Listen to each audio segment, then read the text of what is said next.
تبوک سے جب حضور واپس آ رہے تھے تو یہ ایک لمبا سفر تھا، اور ایک لمبی جدائی کے بعد صحابہ کو حضور کی زیارت کا موقع نصیب ہو رہا تھا۔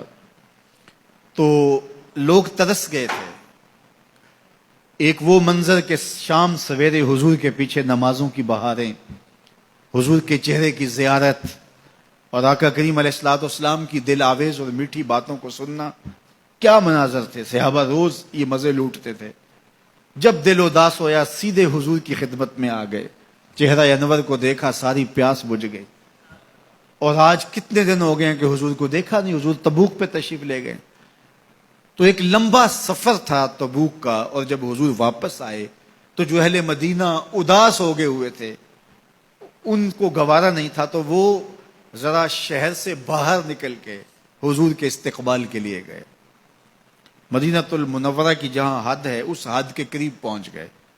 ادھر سے جو تبوک سے حضور اور حضور کے ساتھی آ رہے تھے وہ بھی اس بارڈر پہ، اس سرحد پہ، مدینہ المنورہ جہاں شروع ہوتا ہے وہاں قریب پہنچ گئے۔ قدرتی ہوا مدینہ المنورہ سے اس جانب چل رہی تھی جدھر سے حضور تشریف لا رہے تھے۔ تو یہ جو لوگ جا رہے تھے ان کے گھوڑوں کی، کچھ پیدل تھے، ان کی ٹاپوں سے اور پیدل پاؤں سے گرد اڑی، اور اڑتی ہوئی گرد کا رخ ادھر تھا ہوا کی وجہ سے جدھر حضور اور حضور کے غلام آ رہے تھے۔ تو جب گرد ادھر پڑی نا، تو روایات میں آتا ہے کہ وہ جو صحابہ تھے گھوڑوں کے اوپر سوار آ رہے تھے، تو اس گرد سے بچنے کے لیے انہوں نے اپنے اماموں کے شملے اپنی ناک پہ رکھ لیے، اس لیے رکھے کہ اس گرد سے بچ جائیں۔ تو میرے آقا کریم نے دیکھا کہ یہ اس گرد سے جو مدینہ المنورہ کی حدود سے اڑ کے آ رہی ہے، بچنے کے لیے اپنے ناکوں پہ کپڑے رکھ رہے ہیں۔ تو حضور علیہ السلام نے اپنی سواری کو روک کے ان سے مخاطب ہو کے کہا، ان کپڑوں کو پیچھے ہٹا دو، تم جانتے نہیں مدینے کے غبار میں بھی شفا ہے، مدینے کی مٹی میں بھی شفا ہے، گرد و غبار میں بھی شفا رکھا ہوا ہے۔ میں چم چم اکھاں نہ للاواں، صدقڑے جاواں نے مٹی عرب دی ہے۔ تو اس شہر کی مٹی میں بھی شفا رکھی گئی۔ تو یہ شفا کیوں رکھی گئی ہے؟ یہ حضور کے قدموں کی وجہ سے رکھی۔